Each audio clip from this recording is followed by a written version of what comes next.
I was thinking about buying a CX bike. Cyclocross bike, or is it a gravel bike? Or is it a cyclocross bike? I don't know. Nobody knows. In today's episode of Bike Fit Tuesdays, we're going to be covering the difference between a gravel bike and a cyclocross bike, because there is a difference. Won't you come on down? I said, my child. We're going to talk about why cyclocross bikes are shit, aren't we? So this is a cyclocross. No, this isn't a cyclocross bike. They look the same to the untrained eye. Are they the same? No. What's the difference? I don't know. So we're going to explore on today's Bike Fit Tuesdays. It is actually Tuesday. It's not going to be Tuesday when I upload Andy this, Corso will be livid. Hi Andy! Have you ever met Andy Corso? I think I rode past him once. I'm going to talk about why cyclocross bikes are unsuitable for roader commuting usage.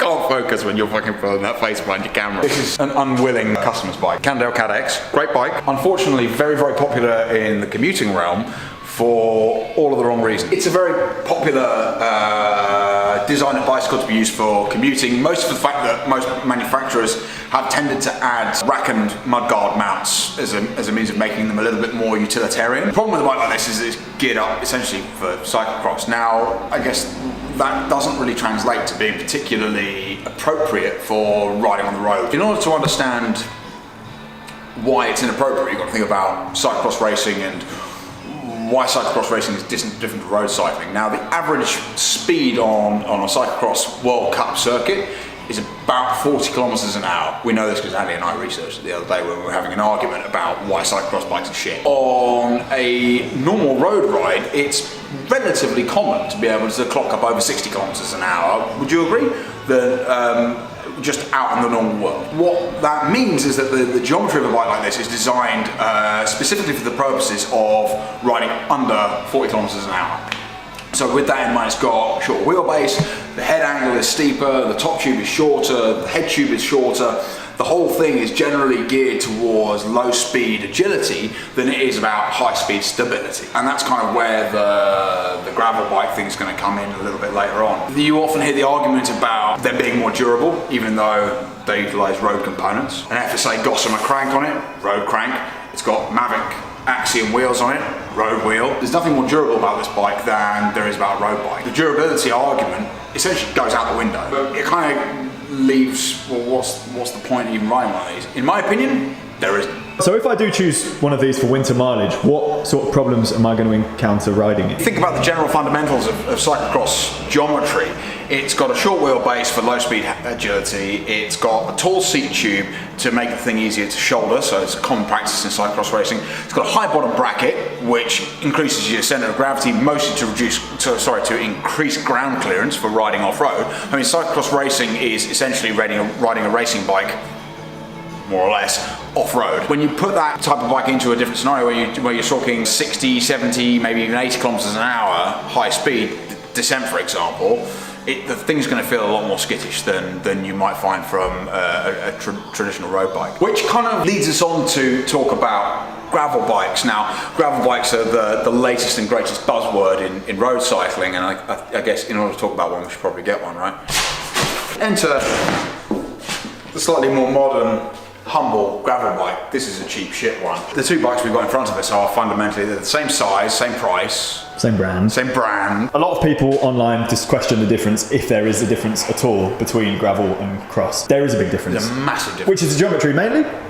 Almost exclusively. To the untrained eye, I guess, these two bikes look almost identical, but there is a fundamental difference. Gravel bike geometry seemingly has stemmed from endurance bike geometry. So the head tubes are taller, top tubes are shorter, geometry is a little bit slacker, so we're talking like 71.5 degree head angle on an average size bike. But then it's got a little bit more tyre clearance, tends to have disc brakes, all of this kind of stuff, which actually makes it incredibly well suited to British winter riding conditions. You've got the ability to take like a 45C tyre, you can put a fender on it, sorry I'm starting to sound American, you can put a mudguard on it, it'll take a rack as well. So, and again, we're also starting to see gravel specific products, whereas if you go back maybe 5 years before the whole gravel craze started, all the cyclocross bikes and products were still using road components. It's only now that we're starting to see gravel specific components. I mean, even Shimano has launched a gravel specific transmission in the name of GRX. but we're seeing gravel-specific wheels. Head tubes are more oversized, but yet it still takes inspiration from road bikes. You know, the wheelbase is similar length, slightly longer, so actually very good for high-speed stability. This is the perfect bike for winter plodding. And, you know, it's rather apt that we're talking about this when you know, in the middle of the British winter time. But you know, bigger tyres, mudguard clearances, generally geared towards better durability. In my opinion, it's the perfect bike. As a bike fitter, do you find that gravel bikes tend to fit people quite well because of the high head tubes? Absolutely. There are exceptions to the rule. Namely,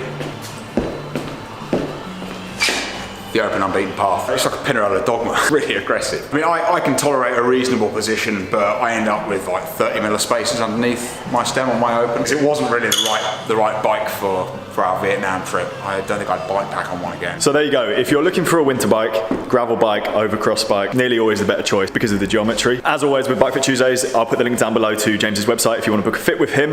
If you have any other suggestions of topics that you want us to cover, put it in the comments down below and we'll do our best. Any questions, put them down in the comments and we'll do our best to answer them. It's weird you can see us in the screen. No? Aww, but let me do it for one.